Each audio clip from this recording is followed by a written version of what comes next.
Hey Narwhals, I'm your host Luke Narwhal, and today we'll be reading some weight loss stories. Also, just a heads up, I've just increased the reward for future posts on the channel back to $10, so if you'd like to share anything to do with weight loss here on the channel and have a chance of receiving $10, just go to lukenarwhal.com/submit, the link is in the description below. My fat thighs, my Asian parents, and my self-esteem. For context, I'm a 24-year-old Asian female, born and raised in Australia, and this is my story. Growing up in an Asian household, I had fat thighs, and not in a thick kind of way. My parents wanted to make sure that my siblings and I were never malnourished, and consequently, our serving sizes were equivalent to an adult at a young age.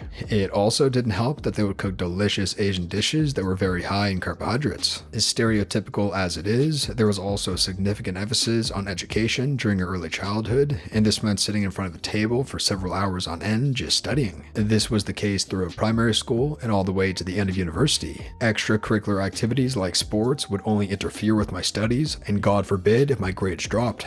With such a sedentary lifestyle, it was obvious that fat would accumulate in my thighs. Maybe it started when I was in year 5 or 6, but I became extremely self-conscious of my thighs. Even when the temperature was above 37 degrees Celsius, I would almost always wear track pants for PE. My friends would ask me, "Why are you wearing pants? Aren't you hot?" To which I would lie and say, "Yeah, whoops, forgot to check the weather today, silly me."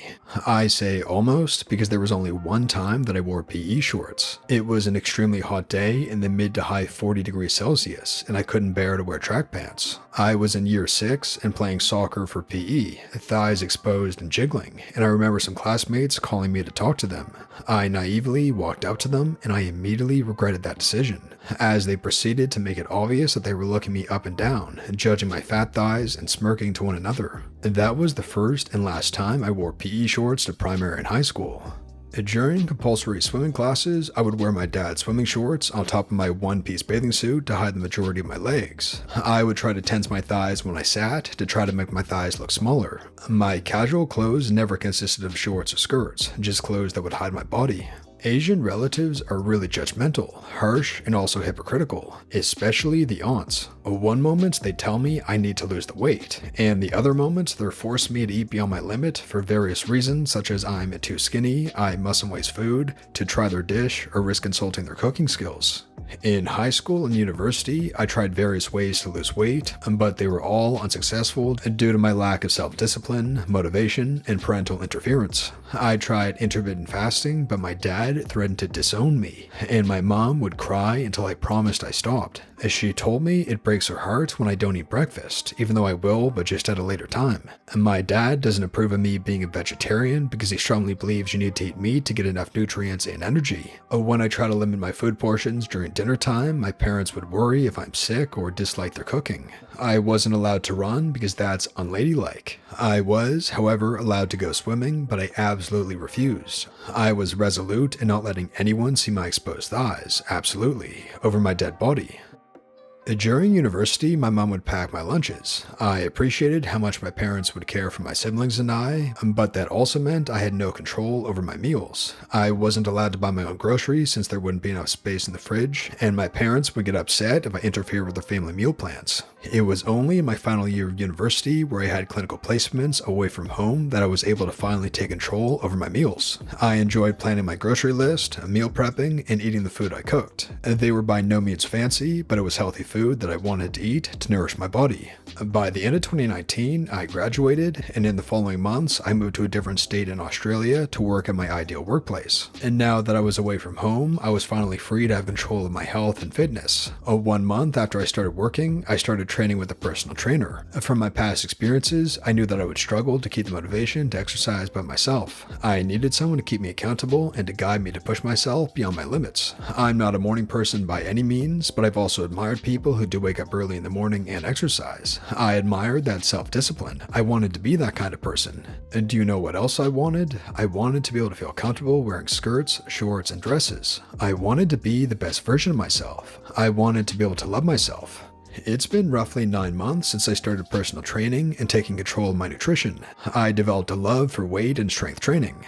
In the past, whenever I would go into a gym, I would always feel too intimidated and a novice to even try to use any of the weight equipment. I would feel too self-conscious and ask myself things like, am I doing this correctly? Are people judging me? Do I look like an amateur? For these reasons and more, I'm very grateful to have the support of my personal trainer. When we first started, he asked me what my goal was, and I told him I wanted to be lean with thin thighs. When I first started, my weight was between 56 to 57 kilos, and I had a body fat percentage of around 30%. And to give you some context, I'm a 24-year-old female and 160 centimeters in height. But recently, when I measure myself again, my weight fluctuates between 53 to 55 kilos, and most importantly, my body fat percentage has decreased to around 20%. Hence, despite the small decrease in weight, I am slowly but surely becoming leaner, and that has also been supported by my girth measurements. I feel stronger and healthier than I've ever felt in my life. I love that sense of accomplishment that I can now do deadlifts, bench press, squats, and so forth. I currently train 4 times a week with a mixture of both weight training and cardio. Although I could always train more, 4 times a week is a sustainable amount that I can adhere to in the long run.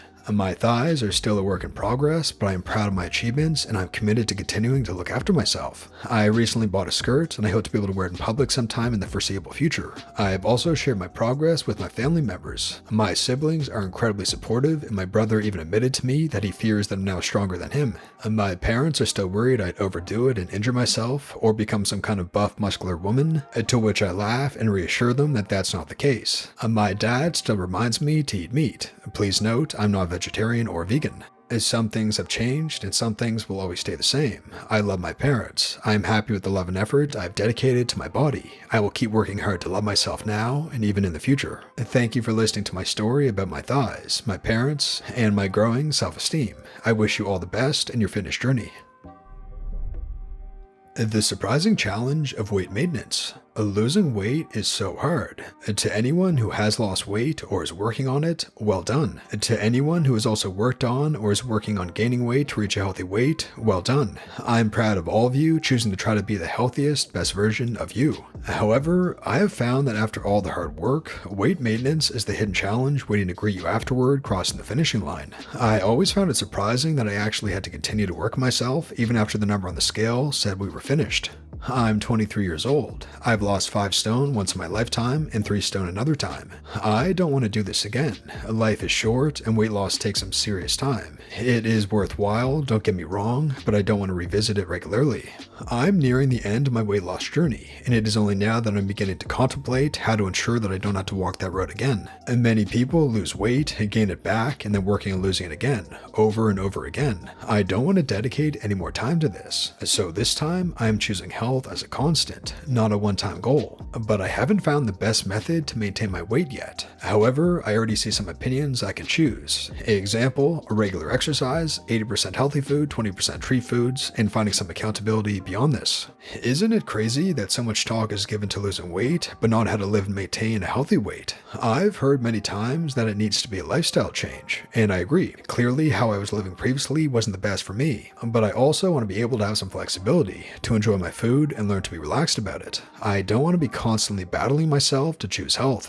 I haven't found the answers to all my concerns, but I do know I have time to figure it out. Or I will find myself staring at my scales in a year or two wondering how I ended up back here.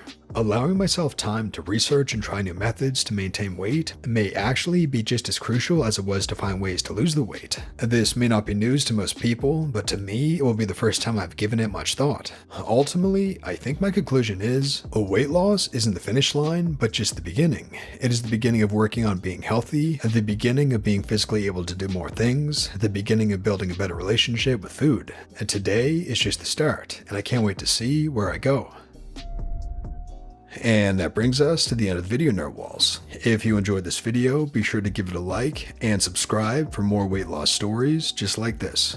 And once again, if you have a weight loss story or post you'd like to share to be featured on the channel, and just go to lukenarwhal.com/submit and just fill out the form on that page. And if your post is selected, you'll be featured here on the channel, and plus you'll receive a small gift as thanks. You can submit absolutely anything you want to do with weight loss, from a struggle that you're dealing with, a success or victory that you had, weight loss tips for others, and just getting something off your chest, or what you've learned about weight loss, or absolutely anything else to do with weight loss. And just go to lukenarwhal.com/submit. The link is in the description below. And this has been your host, Luke Narwhal, and until next time, have a good one, Narwhals.